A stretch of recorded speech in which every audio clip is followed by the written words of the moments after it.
సకలం చెరువు శిఖలో ఫాతిమా కాలేజ్ హైడ్రా ఎందుకు అక్కడికి వెళ్ళడం లేదు? ఎంఐఎంకు కాంగ్రెస్ కొమ్ము కాస్తుంది. ఎక్స్ వేదికగా బండి సంజయ్ విమర్శలు. దీని గురించి నేను క్లియర్గా చెప్తా. ఫాతిమా కాలేజ్ గురించి ఆల్రెడీ కోర్టులో ఉన్నది. అది కోర్టులో వాళ్ళు పిటిషన్ వేసుకున్నారు. హైడ్రా అక్కడికి వెళ్ళేసరికి వాళ్ళు కోర్టుకు పోయారు. కోర్టులో నడుస్తున్నది.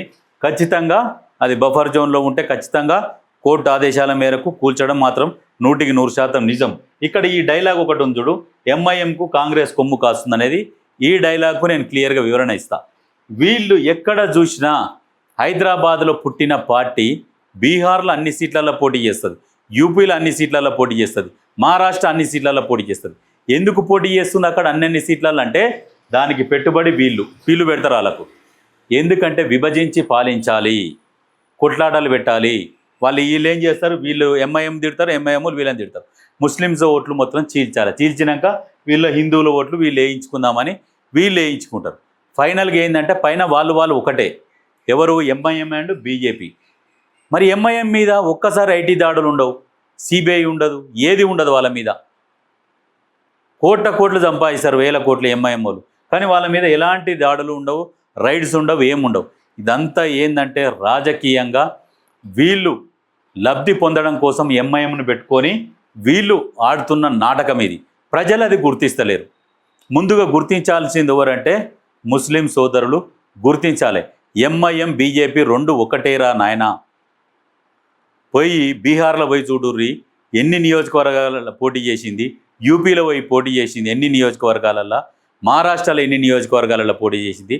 మహారాష్ట్ర మున్సిపాలిటీలో బీజేపీ ఎంఐఎం కలిసి మేయర్ స్థానాన్ని దక్కించుకోరు, రెండు కలిసి. ఇవన్నీ మీరు ఆలోచన చేసుకోవాలి. అందుకనే ఏమనేదంటే ఒక్కసారి బుద్ధితోనే ఆలోచన చేయండి. ఎంఐఎంని నమ్మకండి. ముస్లిం సోదరులకు నేను చెప్తున్నా, ఎంఐఎం వీళ్ళు కలిసే ఆడుతున్న ఆట.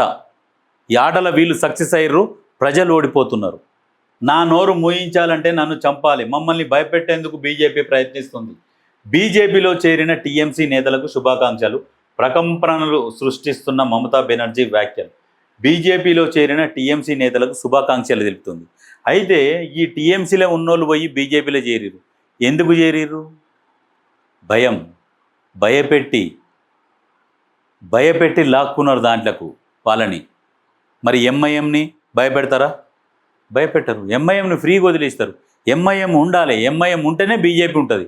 ఎంఐఎం లేదనుకో బీజేపీ అనే ఉండదు. ఎవరితో కొట్లాడతారు వాళ్ళు? ఎవరితో కొట్లాడలేరు. ఎంఐఎం ఉంటే ఎంఐఎం పేరు చెప్పి కొట్లాడాలి.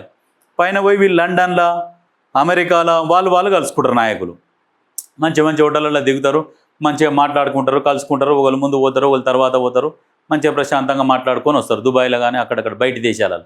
మన దేశాలలోనే కలుసుకుంటే జనాలు చూస్తారని కలుసుకోరు. ఇగో ఇట్లా ఎవరిని కూడా బతకనియరు. ఇప్పుడు ఈమె చేసేది ఏంది? ఈమె ఏదో అరాచకం చేసింది, మొత్తం చేసింది అని చెప్పి. కేంద్రంలో బీజేపీ ఉండే కదా, అరాచకం చేస్తే రాష్ట్రపతి ద్వారా ఈమెను బర్తరఫ్ చేసి ఈమెను తీసేయవచ్చు. కానీ తీసేయలే. వీళ్ళు చేసింది ఘోరంతా, కానీ మీడియాలో చూపించింది కొండంతా. ఆ చూపించిన మీడియా ఎవరిదంటే బీజేపీ. సరే చేస్తే తప్పు చేసిందే మేము తీసిపడేయాలి, కరెక్టే. తప్పు ఎవరిని చేసినా వాళ్ళకు శిక్ష పడాల్సిందే, తీసేయాల్సిందే. కానీ మీరు చేస్తున్న రాజకీయం ఏంది?